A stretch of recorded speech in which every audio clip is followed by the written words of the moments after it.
What's going on, everybody? Eric Helms here, back from a long hiatus from our channel. This series is called Anecdotes and Observations, also known as AYO, pronounced AYO.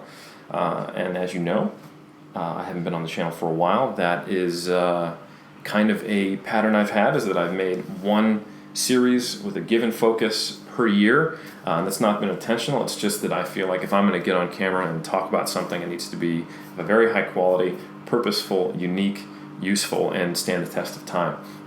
And while I'd say I've been successful at that, I think it's also just not giving as much assistance to the community I'm trying to serve as I could.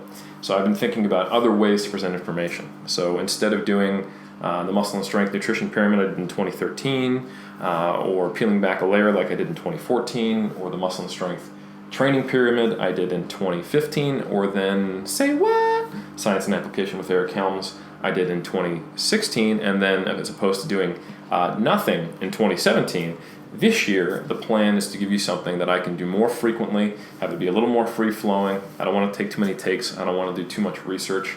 And it's called Anecdotes and Observations for a reason.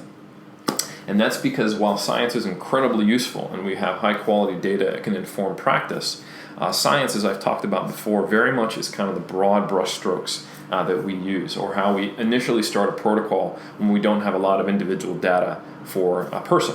But how you change things over time, the observations you've seen with your athletes, your clients, and with yourself, and how you apply the principles that you get from training in the real world, that's very much always going to be kind of the realm of coach-based experience.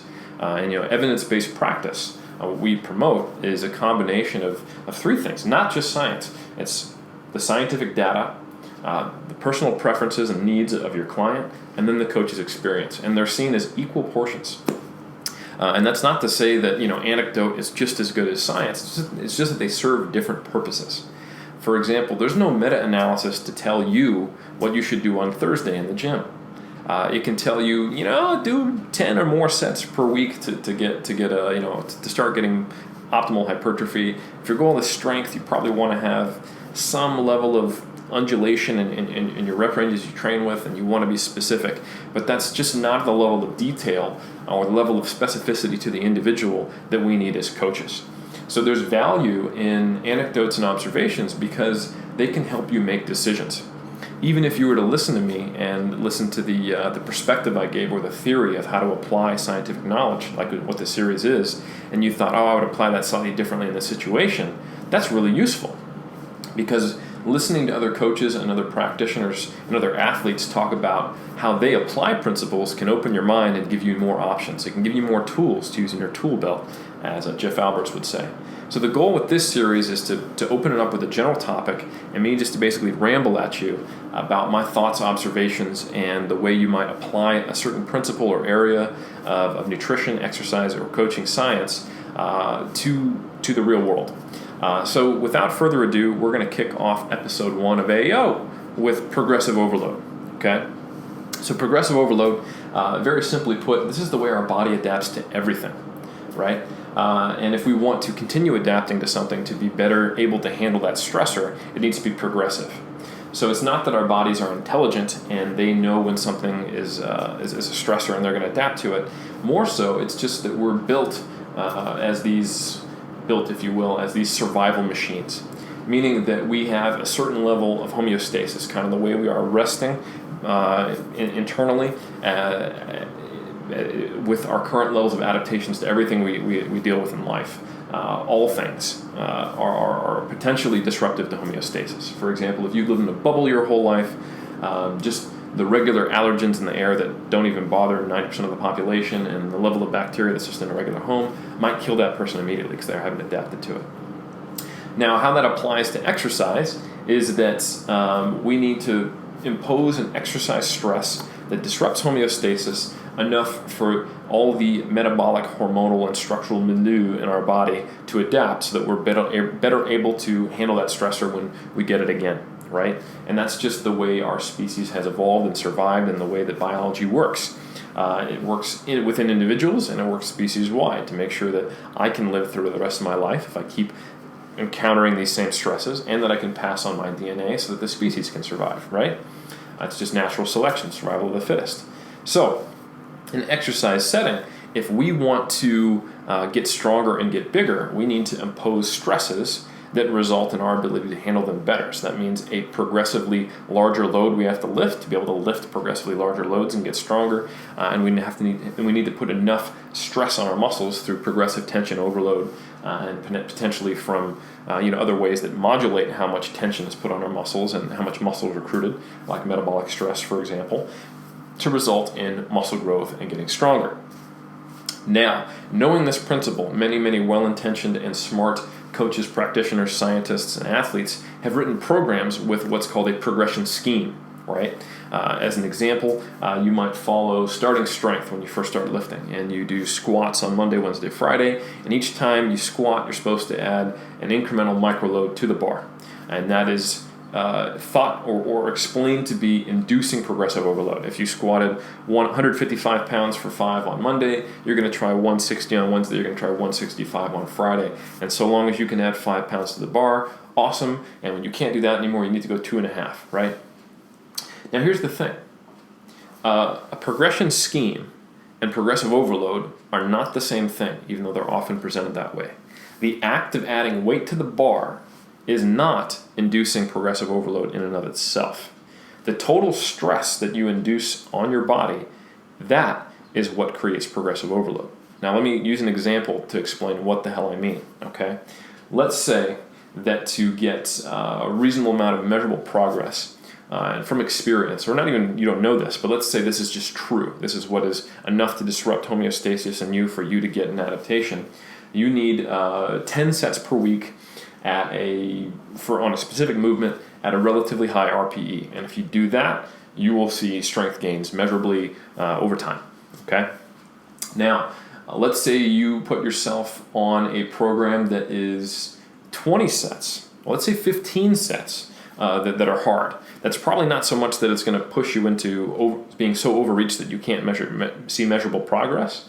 But let's say it's more than you need. It won't make you progress any faster. It's just excess volume, way past what you would need to optimally adapt. Let's say that.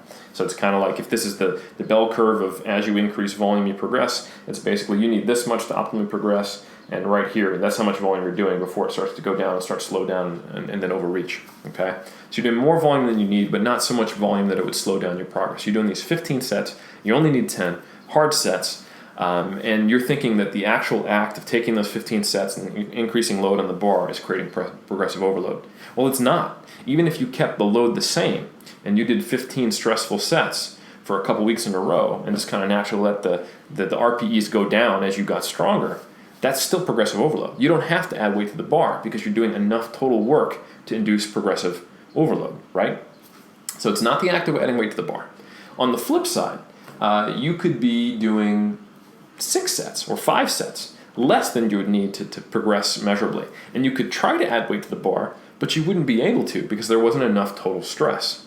So clearly we can see it's not the act of adding weight to the bar that is inducing progressive overload. That's only a very small part of it and creating a total tension overload stress on your muscles. But there has to be enough of that total stress to produce adaptation.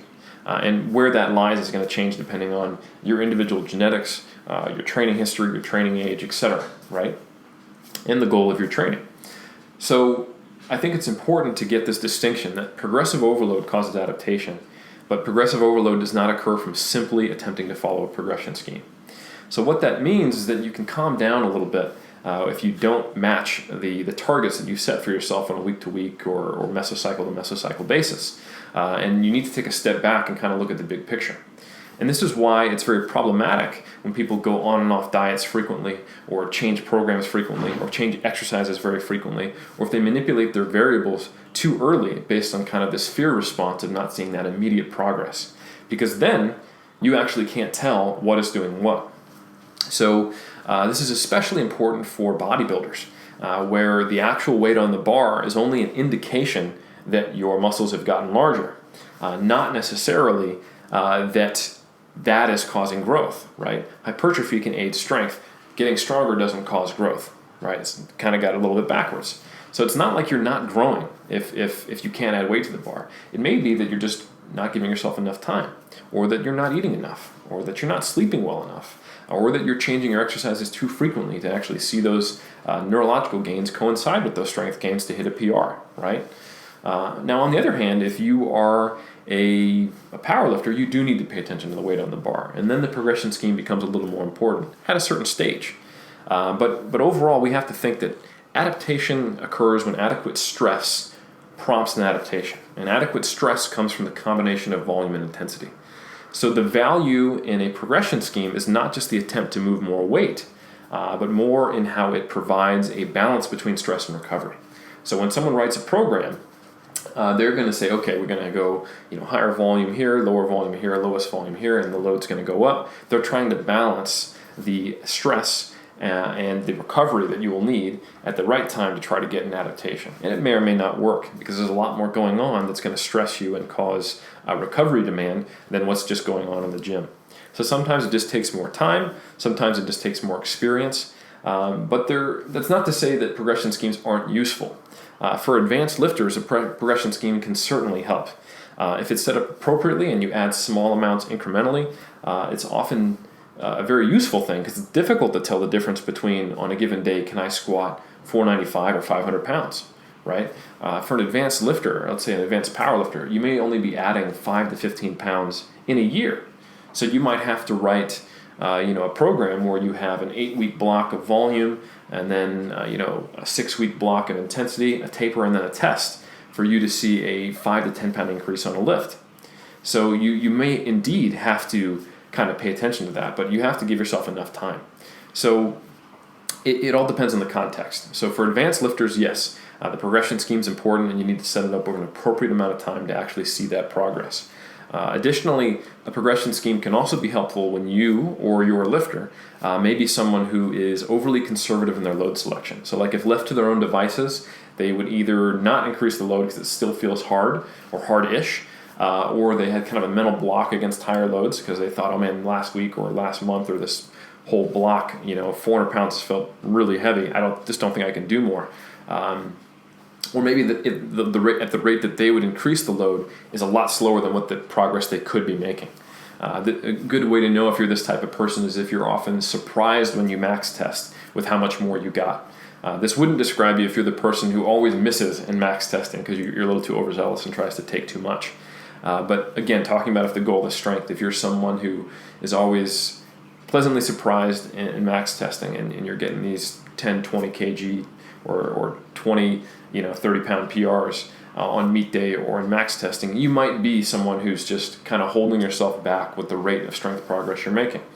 And if that's the case, then yes, having a specific progression scheme with the planned amount that you add to the bar or a percentage increase based on a pre-test or relatively frequent testing at a given percentage as an AMRAP or something like that. Those can all be useful strategies to make sure that you're not holding yourself back. But that's a specific situation. Many times what I run into is individuals who get too hung up on whether or not they can actually match the progression scheme. Now, sure, as a beginner, you should be able to see pretty obvious and quick increases in load, but they're almost going to happen without trying. You might have benched 135 pounds for 10, that first week in the gym, and then the next week you come in and you can just tell immediately during your warm-ups that 135 pounds is going to be too light. I'm going to be able to get 12 reps. You can just, it's not failure, or it's I could have done more weight. It becomes very obvious when you're gaining strength that quickly, and it is more so in that kind of early stage intermediate phase where people get hung up on this. They're still expecting to progress like a beginner, so they set their training up like a beginner, and then when they can't add weight to the bar, they think, I can't induce progressive overload. I'm not going to grow.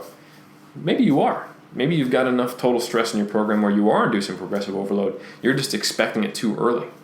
So that's one possibility.